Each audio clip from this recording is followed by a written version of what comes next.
নমস্কাৰ বন্ধুসকল আপোনালোক সকলোকে ষ্টাডি উইথ দীপক চেনেলটোলৈ স্বাগতম জনাইছোঁ আজিৰ ভিডিঅ'ত ইম্পৰ্টেণ্ট বেটেলছ অফ ইণ্ডিয়ান হিষ্ট্ৰীৰ ওপৰত 20টাকৈ অতি গুৰুত্বপূৰ্ণ কুৱেশ্যন আনসাৰ লৈ আহিছোঁ আৰু এই কুৱেশ্যন আনসাৰসমূহ আপোনালোকৰ আগন্তুক SSC GD Assam police Assam direct recruitment পৰীক্ষাৰ বাবে অতিকৈ সহায়কজনক হ'ব সো পলম নকৰি ভিডিঅ'টো ষ্টাৰ্ট কৰোঁ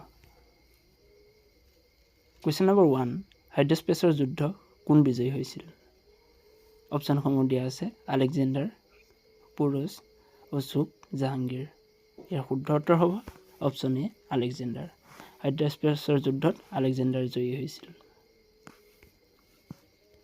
কুৱেশ্যন নম্বৰ 2 কলিংগৰ যুদ্ধ কিমান খ্ৰীষ্টপূৰ্বত হৈছিল অপশনসমূহ দিয়া আছে 252 BC 261 BC 352 BC 255 BC ইয়াৰ শুদ্ধ উত্তৰ হ'ব option B 261 BC Question number 3 তৰাইনৰ প্ৰথম যুদ্ধ মহম্মদ গৌৰী আৰু কাৰ মাজত হৈছিল অপশনসমূহ দিয়া আছে মোহাম্মদ কাসিম হেমু পৃথ্বীৰাজ চৌহান জয়চন্দ ইয়াৰ শুদ্ধ উত্তৰ হ'ব অপশন সি পৃথ্বীৰাজ চৌহান তৰাইনৰ প্ৰথম যুদ্ধ মোহাম্মদ গৌৰী আৰু পৃথ্বীৰাজ চৌহানৰ মাজত হৈছিল Question number 4 তৰাইনৰ দ্বিতীয় যুদ্ধ কেতিয়া হৈছিল অপশনসমূহ দিয়া আছে 1112 1186 1189 1192 ইয়াৰ শুদ্ধ উত্তৰ হ'ব অপশন ডি 1192 Question number 5 পানিপথৰ প্ৰথম যুদ্ধ কেতিয়া হৈছিল অপশনসমূহ দিয়া আছে 1526 1527 1761 1671 ইয়াৰ শুদ্ধ উত্তৰ হ'ব option B option A 1526 Question number 6 খানুৱাৰ যুদ্ধ কোন খ্ৰীষ্টাব্দত হৈছিল অপশনসমূহ দিয়া আছে 1526 1527 1645 1845 ইয়াৰ শুদ্ধ উত্তৰ হ'ব অপশন বি 1527 Question number 7 ঘাগৰাৰ যুদ্ধ কোন খ্ৰীষ্টাব্দত হৈছিল অপশনসমূহ দিয়া আছে 1527 1207 1529 1539 ইয়াৰ শুদ্ধ উত্তৰ হ'ব অপশন সি 1529 Question number 8 খানুৱাৰ যুদ্ধত বাবৰে কাক পৰাস্ত কৰিছিল অপশনসমূহ দিয়া আছে হুমায়ুন ইব্ৰাহিম লোডি আকবৰ ৰাণা সাংগা ইয়াৰ শুদ্ধ উত্তৰ হ'ব অপশন ডি ৰাণা সাংগা খানুৱাৰ যুদ্ধত বাবৰে ৰাণা সাংগাক পৰাস্ত কৰিছিল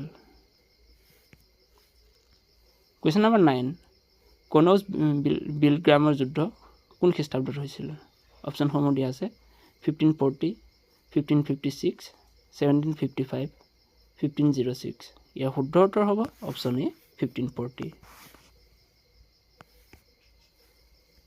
Question number 10 পানিপথৰ দ্বিতীয় যুদ্ধ কোন খ্ৰীষ্টাব্দত হৈছিল অপশনসমূহ দিয়া আছে 1526 1556 1604 1735 ইয়াৰ শুদ্ধ উত্তৰ হ'ব অপশন বি 1556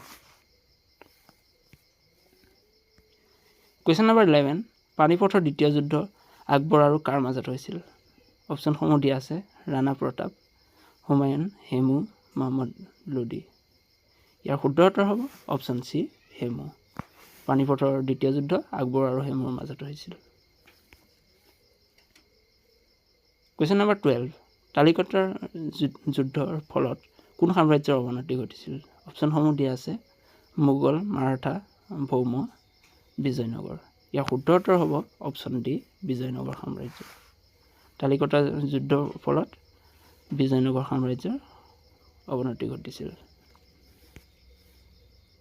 Question number 13 হলদিঘাটৰ যুদ্ধ কেতিয়া হৈছিল অপশনসমূহ দিয়া আছে 1565 1577 1606 1745 ইয়াৰ শুদ্ধ উত্তৰ হ'ব অপশন এ 1565 Question number 14 পলাচীৰ যুদ্ধ কেতিয়া হৈছিল অপশনসমূহ দিয়া আছে 1576 1757 1760 1761 ইয়াৰ শুদ্ধ উত্তৰ হ'ব অপশন বি 1757 Question number 15 বান্দিবাছৰ যুদ্ধ কোন চনত হৈছিল অপশনসমূহ দিয়া আছে 1757 1896, 1760, 1885. ইয়াৰ শুদ্ধ উত্তৰ হ'ব অপশ্যন চি 1760. Question number 16. পানিপথৰ তৃতীয় যুদ্ধ মাৰাঠাসকল আৰু কাৰ মাজত হৈছিল? অপশ্যনসমূহ দিয়া আছে মীৰ কাছিম, আকবৰ, জাহাংগীৰ, আহমেদ শ্বাহ আব্দালী. ইয়াৰ শুদ্ধ উত্তৰ হ'ব অপশ্যন ডি আহমেদ শ্বাহ আব্দালী. পানিপথৰ তৃতীয় যুদ্ধ মাৰাঠাসকল আৰু আহমেদ শ্বাহ আব্দালীৰ মাজত হৈছিল. Question number 17. বাক্সাৰ যুদ্ধ কোন চনত হৈছিল? অপশ্যনসমূহ দিয়া আছে 1764, 1495, 1761, 1600. ইয়াৰ শুদ্ধ উত্তৰ হ'ব option A 1764. Question number 18. Indo China সীমান্ত যুদ্ধ কোন চনত হৈছিল? অপশ্যনসমূহ দিয়া আছে 1972, 1962, 1975, 1999. ইয়াৰ শুদ্ধ উত্তৰ হ'ব অপশ্যন বি 1962.